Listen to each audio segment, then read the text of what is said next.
Oh, hey mates, my name's Captain Cordell, and today we're playing a game called Deep Night Detective. Now this game, I'm really excited for. I've been following this game on Twitter with bated breath for a very, very long time. As you know, I'm an indie game enthusiast, and my favorite types of indie games are pixel art indie games. And as you can see right here, this is a very nice example of what beautiful pixel art looks like. Deep Night Detective uses a lot of dark-ish kind of colors. You know, we see a lot of dark blues, purples, violets, and black here. But we got all this really nice contrast here, and it blends so well, and I'm super excited for it. I've been waiting for this one, and I was scrolling around on itch, and I found it, and I'm super excited. So I'm really happy to get into this. So let's go ahead and jump in. Hopefully, if I can figure out, can we play this with the Xbox controller? We can. Perfect. Oh, controller heavily recommended. Using a keyboard, Deep Night Detective currently uses WASD and arrow keys. The WASD keys can composite to the face buttons. Okay, cool. Once upon a time, I sat down with an old man. Not that old man in the great scheme of things, but getting up there, he told me that he knew a neat trick. He said I can make a believer out of anyone. A believer in what? I asked. That's not important.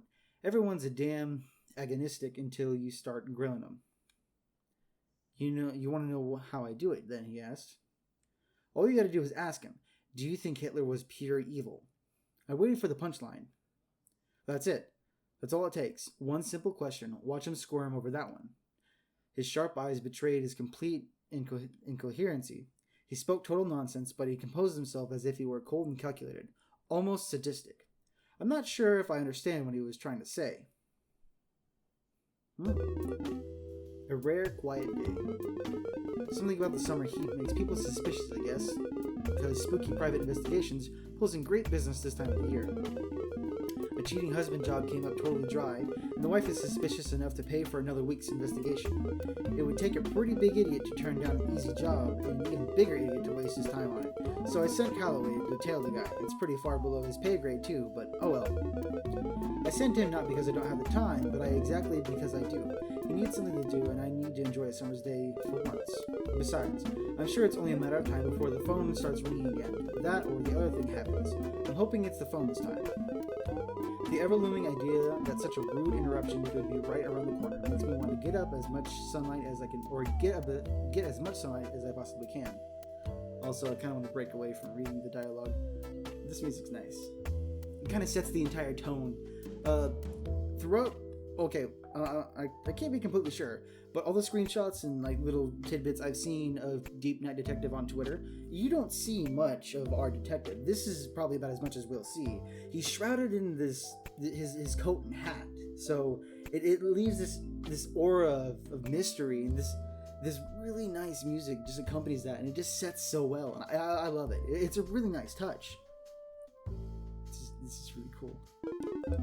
I'm going for a walk. Okay. What do you mean going for a walk? You can't go for a walk. You ain't got no legs.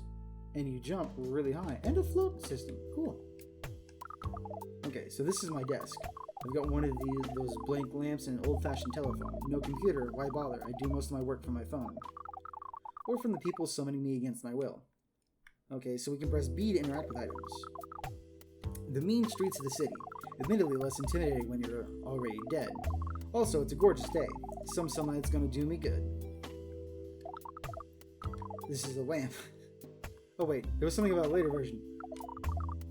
In a later version, I'm gonna be able to turn this thing on and off. Well, that's cool. I don't know if I want to actually minibar, have it touch it, keep my flask in my desk. Minibars for show, I keep it for higher class clientele, even though they never actually show up at my office.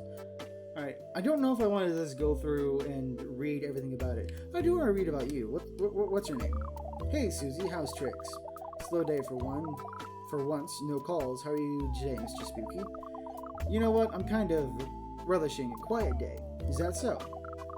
Yes, in fact it is. I think I'm going to go out for a walk. Would you like me to bring you back some lunch? I am a little strapped right now. I shouldn't be spending the money. It's my treat. Oh, pick me up a euro and a small Coke then. Will do. I'll be back in just a bit. Thanks, Mr. Spooky. Case note.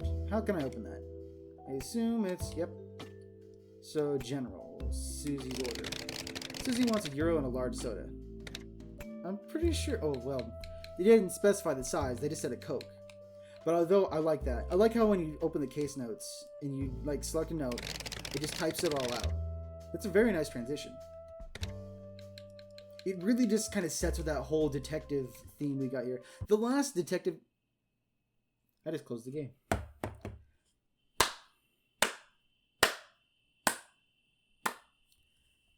I'm gonna have to get used to that. I can't be spamming the or I can't be going into my case notes and then just hitting the exit button.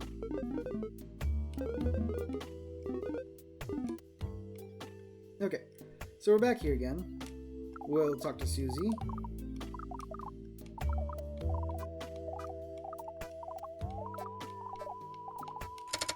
Right, so we got our case note. Ooh. Dentist office. The walls are pretty good at keeping out the drill sounds. The screaming, not so much. Okay, so we share this building with many other people. I think maybe a therapist office. It's an office of some guy with a PhD. I think I heard crying in there once. That or barking. It was really quiet. Advanced Services Technological Solutions. I think it's a call center. Bathroom. Oh, well that seems like the busiest place in the building. Some company that works with the computers. I asked Susie about them. She doesn't know them. I go to her for computer stuff. I don't understand it at all. Another therapist, great guy, helped me get over dying. I haven't seen him in a while. I ought to check in. Uh-oh. Not again, damn it. Oh, okay. So we're like a ghost, so we get summoned at random. Well, this is a pisser. I'm being summoned against my will. Let's just hope that it's a paying client this time. Ooh, just out to get lunch, too. I made it safely to wherever this is. The place is inconspicuous, relatively so. At least, the symbol's on the wall just like it's supposed to be. It's quiet. It seems to be some kind of dusty shack, like an old backyard shed, but bigger and without gardening supplies. Hey, Mr. Spooky, is it? A raspy voice calls out from behind me. A butler, it appears. He must be the one who summoned me. I take one last complimentive look and silent look around to make sure I'm not in any danger before I give the guy the time of day. The same, how can I help you? My name is Edward Menhem. I hope I'm not butchering that. I am a servant of the Winterfield Manor and the owners July and June Abernathy. I'm afraid we're in quite desperate need of your assistance, he says in a practiced, well-educated growl. His voice is charred and gravelly, but well-spoken and easy to understand, like an expensive organ with rusty pipes. If you have a phone, I need to call my secretary. But of course, the phone is in the main house. We can discuss the details of your potential employment inside. I like that, potential employment. It means I'm allowed to decline. Which means he's not one of those kids who thinks that the high price of my summoning in the old book refers to their soul or something. Like they can pay me in the magic money that comes from inside you. I'm already here, might as well hear the guy out. Lead the way, Manham. Right this way, sir. Case note. Alright. I like reading case notes. General. Outside shack. I was summoned inside a large shack in the usual way. Edward Manham summoned me at the behest of July Abernathy. Seems too large to the shack to be a gardening shed. Perhaps this is the guest house that's been neglected into despair. I am gonna let you know, I'm probably gonna butcher some of these words. And I hope that doesn't bug as many people as it should. Right this way, sir. Are you not gonna lead the way or something? Or are you just gonna teleport? Or oh, you're just gonna be creepy like that. Wait 1 second, Manham. Before we go inside, I stop Manham from walking any further. What's the general gist of what's going on here? I want it from you first before I hear it from anyone else. Manham's face doesn't change. The butlers are never as that expressive. We believe, Mr. Spooky, that the house is haunted. Lots of the houses are haunted, Manham, I reply. Most of them, in fact, only house I know that's not haunted is mine. And that's arguable, seeing as I live there. The police have traced several disturbances to the Winterfield Manor. We would very much appreciate it if you could investigate the house before the police made a mess of things. July Abernathy believes the cause to be spectral in nature. Oh, cool. So we get like a choice. That's his first guess, huh? That may not be the case, and do not respond. I don't think we should say anything. We're gonna keep our mouth shut. I hope the answer of your question regarding the general gist of the situation. Mr. Abernathy is curious to see if you can deny or confirm his suspicions regarding the strange nature of the household. Quick question, I respond, perhaps somewhat short in my approach. What if he's wrong? What if it's not ghosts making people disappear? I cannot begin to speak on his behalf on the subject, Mr. Spooky.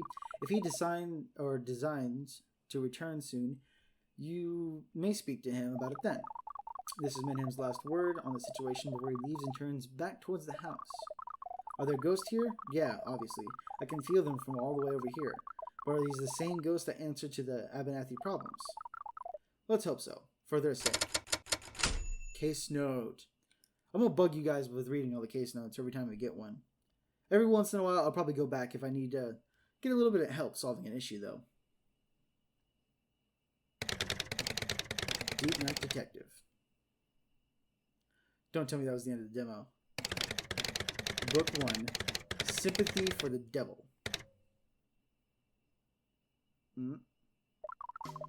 Alright. Are you sure you can't tell me anything regarding the case? I've given you all the relevant information I have, Mr. Spooky. How about some irrelevant information? With respect, Mr. Spooky, you're a member of the private sector. I should hope you not insist I infringe upon my employer's privacy. Fine. So what you're giving me is essentially, the police told you people have disappeared here. That's not a lot to go on. You are also free to investigate the home, within reasonable limitations.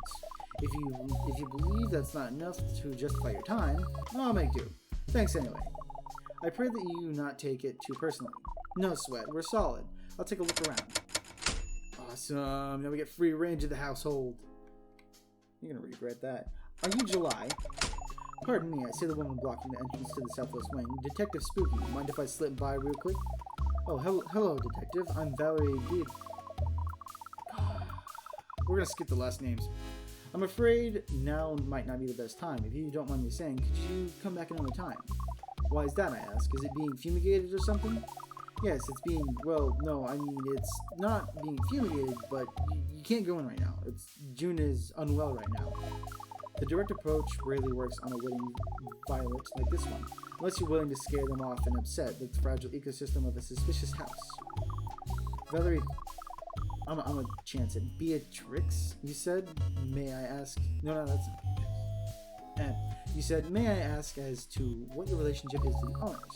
I'm a friend of June's. We've been close for some time now. My apologies, Valerie. I didn't realize that the Abernathys had company this evening. I'll try to be discreet. No, it's no problem at all, Detective. May I ask that you come by to continue your investigation later? I will return later then. That was the reaction I was wondering about. She's ashamed of her relationship to June, but is open about her closeness with her. This means she's likely a live-in house guest. Fascinating. Thank you for your time again. Didn't say anything about a sick wife. Interesting. Yeah, he didn't say anything about that. There's a dog! Hey, Pooch. How you doing, buddy? I love the dog. The dog's a nice touch. I love the dog. Okay, so we've been going for about 14 minutes, and I really like this game, but I'm going to go ahead and break it off right here.